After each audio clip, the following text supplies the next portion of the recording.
सरकार।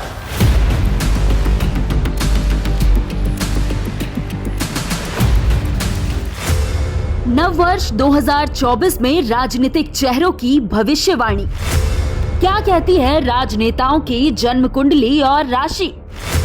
2024 में क्या होगा इन नेताओं का राजनीतिक करियर। नए साल में कौन से नेता के सर पर सजेगा ताज और कौन से नेता से छिनेगा उनका सिंहासन। कौन करेगा जनता के दिल पर राज और किस नेता को नकार देगी पब्लिक। कौन बनेगा राजा और कौन होगा रंग। देखिए देश के सबसे बड़े नेताओं पर सबसे बड़ी भविष्यवाणी सिर्फ एनएमएफ न्यूज पर। तो नीतीश कुमार का प्रभाव बढ़ा है, जाहिर सी बात है, जब से गठबंधन का निर्माण हुआ है। गठबंधन के निर्माण ने नीतीश को बल दिया है। खून भरी या स्वतंत्रता पूर्वक यह अपनी राजगद्दी राज सिंहासन नहीं चला पाए। कि ऐसा व्यक्ति संबंध में भी स्थिर नहीं रहता है, कमर्शियलाइज सोच रखता है, वह हमेशा निजी स्वार्थ को प्रधानता देता है। तो आने वाला समय भी अभी नीतीश कुमार के जीवन में सत्ता का भाव दिख रहा है।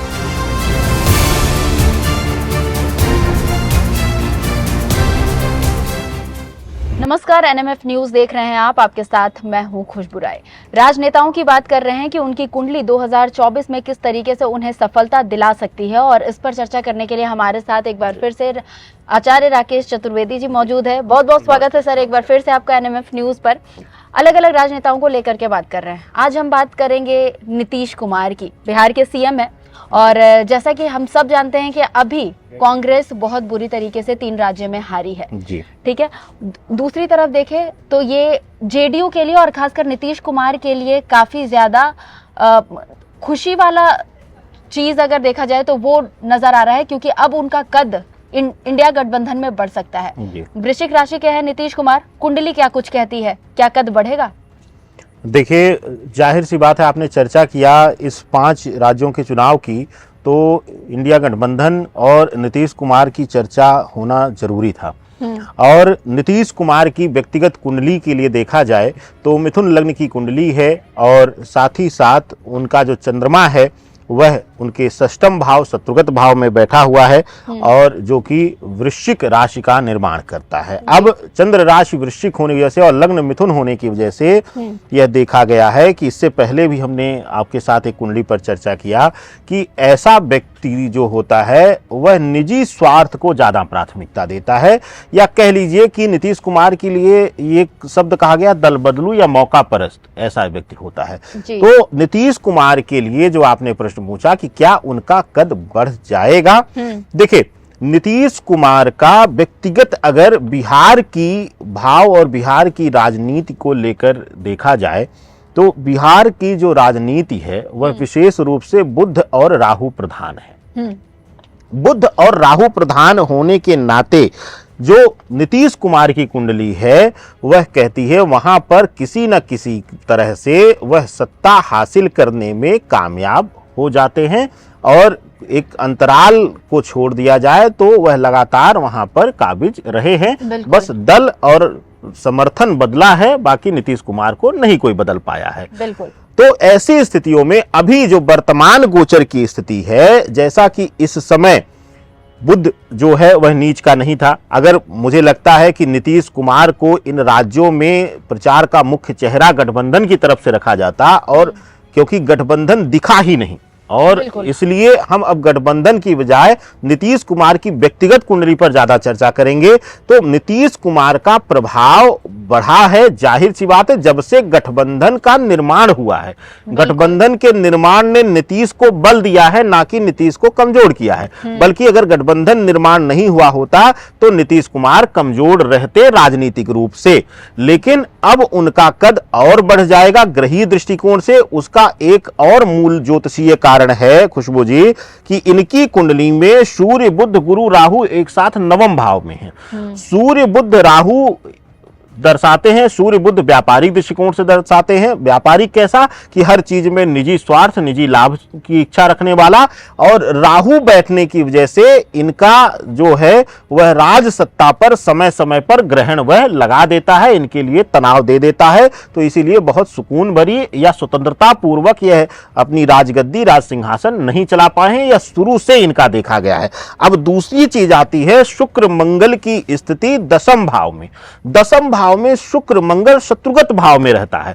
ऐसी स्थितियों में जो इनके लिए बड़ा हितैषी रहेगा, जो इनके लिए बड़ा शुभतापूर्ण सोच लेकर आएगा, उसको भी यह प्रयोग की वस्तु बना लेंगे, इसको प्रयोग करके, और जब उससे काम निकल जाएगा तो उसको ये भूल जाएंगे। तो ऐसे इंसान के लिए कह लें कि कुंडली तो समय समय पर बल देती है, लेकिन जो मंगल और शुक्र की दशम भाव की युति है वह दर्शाती है कि ये किसी गठबंधन में, किसी संयुक्त निर्णय में यह साथ नहीं रह सकते, न साथ किसी का दे सकते हैं। तो गठबंधन नीतीश कुमार के लिए नहीं बना, या कह लीजिए नीतीश कुमार गठबंधन के लिए ही नहीं बने हैं। सच्चाई तो यही है, लेकिन अब जो वर्तमान समय है वह इनको थोड़ा सा बल दे रहा है। खुशबू, एक और सच्चाई हम सब जानते हैं, और उनकी ही पार्टी के जो नेता है अभी फिलहाल जिनके साथ वो महागठबंधन में है, उनको वो पलटू चाचा बोलते थे जी।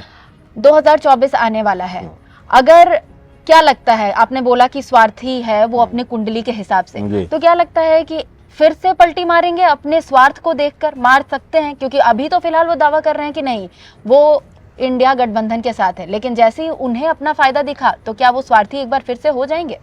देखिए खुशबू जी, नवम भाव राहु विराजमान है, सूर्य बुध के साथ विराजमान है, और दूसरा जो महत्वपूर्ण स्थान देखने वाला है मंगल शुक्र दशम भाव यानी कार्य स्थान पर।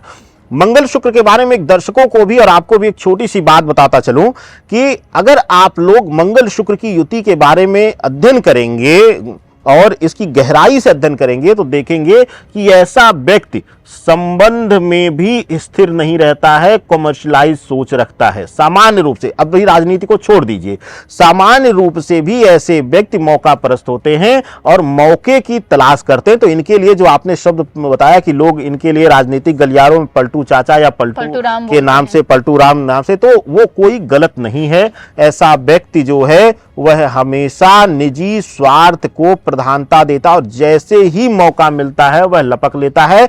और एक चीज और आपको बता दें खुशबू जी, जो ग्रहीय दृष्टिकोण है इनकी कुंडली का, जो चंद्र कुंडली मेरे पास है, केतु तृतीय भाव में है, पराक्रम भाव में है, और शनि चतुर्थ भाव में। केतु पराक्रम भाव में जब भी रहता है ऐसे व्यक्ति बहुत ही गुप्त स्वभाव के होते हैं और जरूरत पड़ने पर अकड़ जाएंगे, और जरूरत इनकी रहेगी तो यह पैर पकड़ने में भी परहेज नहीं करते हैं। कह लीजिए कि इनका मूल कोई सिद्धांत होता ही नहीं है। तो इसलिए कोई दो राय नहीं है कि अगर कुछ बड़ा ऑफर बीजेपी की तरफ से मिले तो यह पलट करके स्वतः फिर घर वापसी ना कर ले, परिवर्तन ना कर ले। घर वापसी तो कहना भी गलत होगा, क्योंकि समझ ही नहीं आ रहा है कि नीतीश कुमार का घर कौन सा है। आखिरी सवाल रहेगा आचार्य जी आपसे, नीतीश कुमार को लेकर जिस तरीके से हम प्रधानमंत्री मोदी को देखते हैं तो उनके पास राजयोग है, केंद्र की सत्ता पर वो 9 साल 10 साल से काबिज है, और आगे भी अब उम्मीद ये है कि वही रहेंगे। वही अगर बिहार की बात करें तो बिहार में भी हम अगर देखें 17 साल से नीतीश कुमार ही उस पर है। तो क्या लगता है कि नीतीश कुमार का राजनीतिक करियर आगे क्या होगा? क्योंकि लोग अक्सर आजकल बात करने लगे हैं कि नीतीश कुमार का 2024 के बाद राजनीतिक करियर खत्म हो जाएगा, तो ऐसा ये हो सकता है क्या? देखिए खुशबू जी, बहुत उत्तम प्रश्न है, और इस प्रश्न की सार्थकता को मैं ऐसे बता सकता हूं कि कई बार लोग जब स्टेट चुनाव होता है तो वहां भी मोदी जी की कुंडली की तुलना करने लगते हैं। अब यहाँ पर जैसा कि हमने शुरू में ही इस प्रश्न को लेकर के हमने कहा था कि बिहार राज्य का जो मूल प्रधान है वह बुध और राहु प्रधानता है। देखिए वहां पर आप देखेंगे बुध और राहु प्रधानता की कैसी है कि बिहार धरा की भूमि के लोग जो भी जहां भी रहेंगे वह कुछ ना हो वाणी से इतने प्रबल रहेंगे कि आप पूछिए ही मत। अब राहु प्रधानता क्यों है? क्योंकि वहां पर देखेंगे आप नशा को वर्जित करने, बैन करने के बावजूद भी अभी भी नशे की प्रधानता है वहां पर। हाँ। तो अब बात आते हैं आपके मूल प्रश्नों पर। ये इतना हमने इसलिए बताया कि इससे लोगों को तुलना करने में आसानी रहे, क्योंकि हम ज्योतिष की बातें कर रहे हैं, हम कोई राजनीतिक विशेषज्ञ नहीं है। अब क्या है कि एक कुंडली विश्लेषक के रूप में मैं बताता हूं कि जैसे मोदी जी के बारे में बात हुई, विपरीत राजयोग, मंगल चंद्रमा लग्न में होकर विपरीत राजयोग का निर्माण करते हैं, इसीलिए उन्हें वैराग्य की तरफ ले जाकर भी गुजरात की गद्दी पर बैठाया, फिर आकर देश के सिंहासन पर बैठा दिया।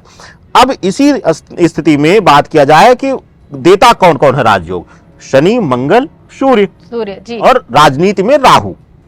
अब वह दोनों देखा जाए तो सूर्य और राहु ऐसे तो ग्रहण योग बनाते हैं, तो ग्रहण योग का निर्माण करके नवम भाव में यानी कि भाग्य स्थान पर इनके बैठे हुए हैं नीतीश कुमार के। यही एक कारण है कि ये कभी भी भारतवर्ष की सर्वोच्च गद्दी पर नहीं बैठ पाए या केंद्र के किसी बड़े पद को लेकर ये अपना दावा बहुत मजबूत नहीं रख पाए जी। अब यहां पर एक सवाल आता है कि सूर्य राहु जब ग्रहण योग बनाता है तो कभी भी सर्वोच्च सम्मान उन्हें नहीं मिलने देता है या सर्वोच्च पद पर नहीं जाने देता है। तो सूर्य बुध की स्थिति, अब क्योंकि आपने एक बात कही कि बिहार में लगातार वह सत्ता के करीब रहे या सत्ता में रहे हैं, तो उसका एक मूल कारण है बुध राहु का नवम भाव में रहना। बुध राहु का नवम भाव में रहने से, नवम भाव भाग्य स्थान है, उनके भाग्य को बल मिलता है बिहार की राजनीति में। और बिहार की राजनीति में कितने भी उथल पुथल हो, हमने कहा कि बस चेहरे या अलग नाम बदलता है उनको सहायता देने वालों की, बाकी मूल चेहरा वही रह जाते हैं। यह शुरू से देखा गया है। तो आने वाला समय भी अभी नीतीश कुमार के जीवन में सत्ता का भाव दिख रहा है। सर्वोच्च पद केंद्र में नहीं आ सकते हैं वो। तुलना मोदी जी की कुंडली से इसलिए नहीं की जा सकती है क्योंकि मोदी जी की कुंडली इनकी कुंडली के तुलना में ज्यादा प्रभावशाली है, क्योंकि इनका ग्रहण योग का निर्माण, अगर सूर्य के साथ राहु नहीं होता तो ये 100% उस लायक थे और उस काबिल थे, लेकिन ग्रहण योग की वजह से यहां पर इनके प्रभाव में ग्रहण लग रहा है।